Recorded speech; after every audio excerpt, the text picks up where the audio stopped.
for Peace project. So last year I realized my mission from sea level to Everest summit, which means like I started in India, crossed the whole India, Nepal, and climbed Mount Everest. I wanted to make another project this year, which is very similar, but with a more difficult mountain. So K2 is the second highest mountain in the world, but the most difficult one. I wanted to climb the ocean in a clean way. That approach is also a sustainable project. I'm the climate ambassador of the inter-female. I'm always like fighting for equality, and wherever I go, I'm really trying to help which ethnicity, which culture, if it's boys, girls, doesn't matter. So I wanted to realize the project from sea level to K, which was not in here because there were political difficulties going on during end of May. I came here, so on 4th of June I started from Islamabad, and we called the Rapid to K, which is from capital of Pakistan, Islamabad, all the way on the Karakoram highway on my bicycle, stopping in different locations, training with judo kids or martial art players or any kind of sport people. I was visiting Abtabad. I met Mubashir there, his coach. We went further on to Besham, Chilas, Gilgit. In Gilgit we also want to not found but support judo players. So we are thinking about like bringing some tatamis, judo mats there. I went further on from Gilgit to Skadu. Skadu, I was 1 week together with the Baltistan Cycling Club. They are very supportive for girls. It's a very positive area. Still girls still fight. So they are also bicycle equipment, supporting the girls, giving them chances to maybe one day they will be free cycling around. And yeah, from Skadu I cycled to Askule. Askule was the last stop. It's very difficult in this area to cycle. As you can imagine, they have a lot of landslides, blastings going on because of the building of the dam. From Askule, I tracked only local people, no commercial expedition, no Sherpa support, only locals from Hunza Valley. Karakoram Expeditions is the name. It's Mirza Ali, Samina Beg. I'm sure you know them. They are from Shimshal, and they have also the Youth Outreach Foundation. That's how I approached to them. So they support the local mountaineers, the local young girls and boys to come into mountaineering. I went from Askule till K2 base camp in 1 week. We set up the base camp there, and we were around 6-7 weeks there for acclimatization, for doing 3 rotations up till camp 3, which is very difficult on K2. Most of the people, most of them are commercial expeditions with oxygen bottles, with a lot of Sherpa support, but we try to stay in the most clean way, without oxygen. I climbed till camp 3. We had bad weather, a lot of snow this year. There were many avalanches, many problems, and I couldn't reach the summit without oxygen. Most people reach the summit on 26th, 27th of July, which is only possible because of the Sherpa support and the oxygen support. But nevertheless, it has been like a huge success for us to bring judo up there, to bring our values up there, and to fight for peace in a region which is like very well known for not being safe, and a lot of political issues going on there. We came back on only locals still scout again. We're staying there supporting the Baltistan Cycling Club, and now I'm back in Islamabad, helping and supporting the Pakistan Judo Federation. I had now the chance for 2 days to come here to Peshawar, which is a huge opportunity for me to train with the national team, to experience which problems they face.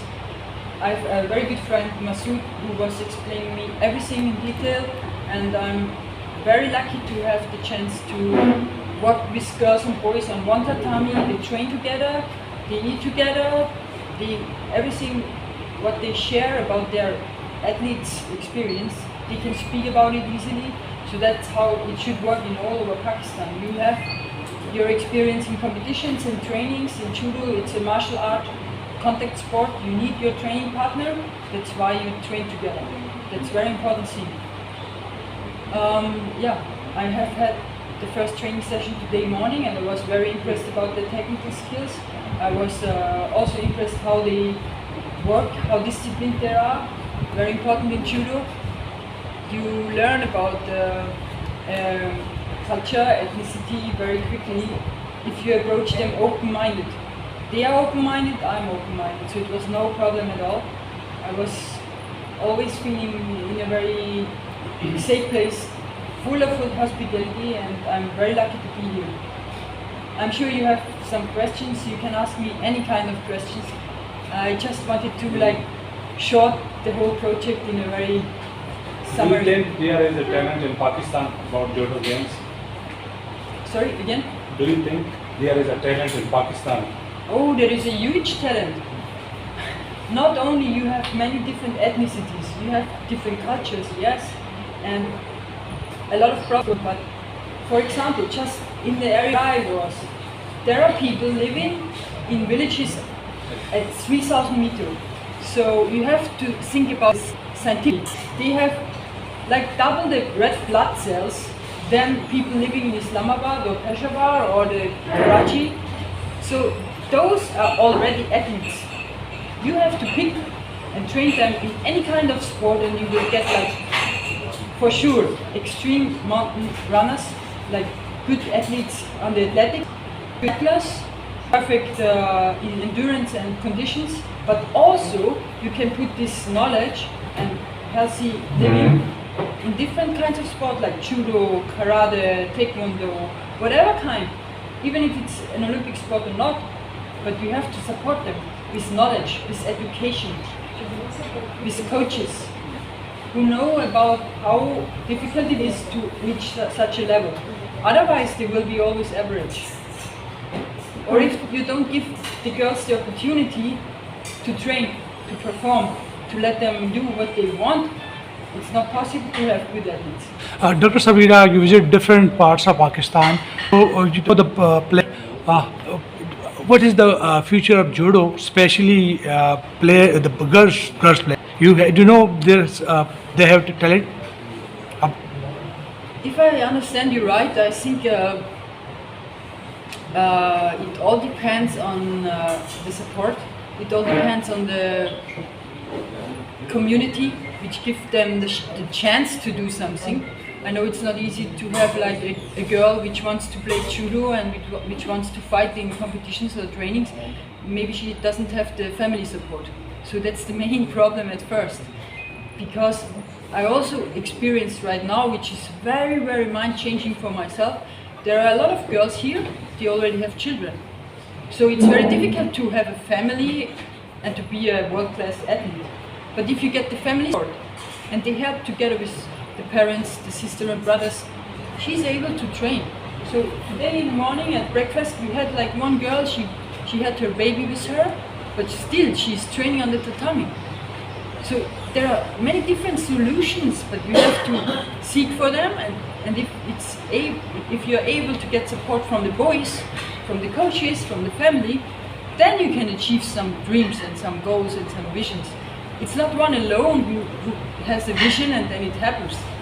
It's always a team, and judo is full of such values about friendship, about courage, about respect, humility, and which is so helpful to bring it to the daily life.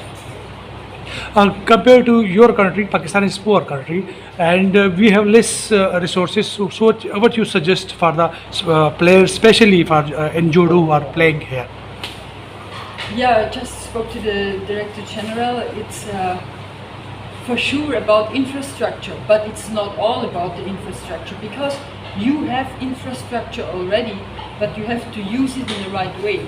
So if I have a judo hall, I need perfect tatamis, I need clean tatamis, I need tatamis which are not moving, I need quality training, which means I need quality recovery.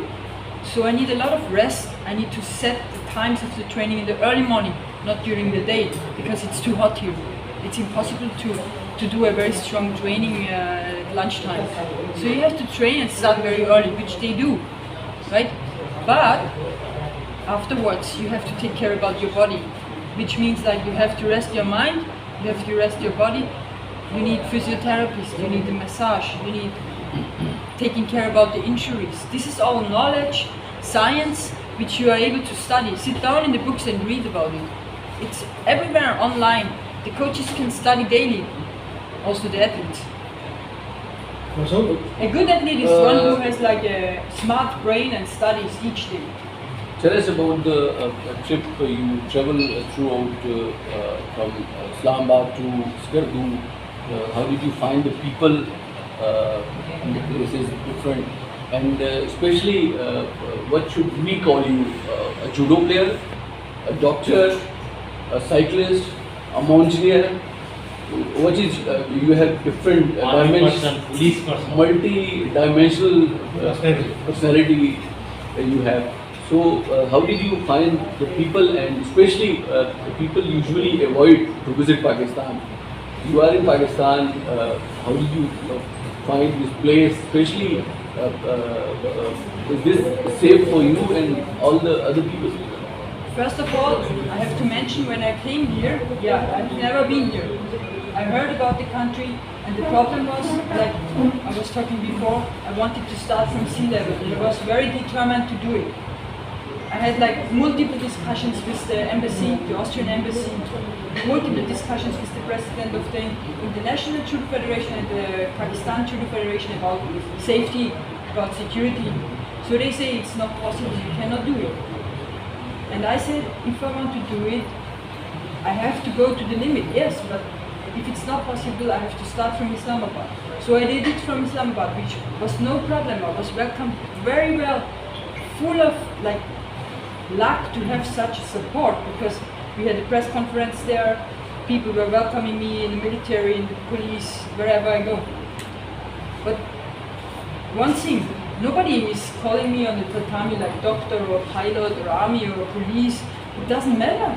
There is no difference about like a 13-year-old girl training together with world ranked #1 athlete. There is no difference. On the tatami we are all the same. So even if I'm maybe a role model for some, it doesn't matter.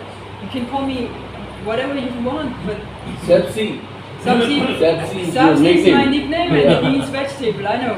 That's the best thing. Google tell you. Perfect. Yesterday he wrote the column. Today is published in the newspaper. An article about your It's, all the journey. it's in Urdu. Yeah. You are the judo khiladi, player of the judo, and judo khiladi, cycle ki sawari, and Kedu ki pahadi. This is different things. So you are the judo player, but you are Climbing on the cycle. Climbing on the bicycle.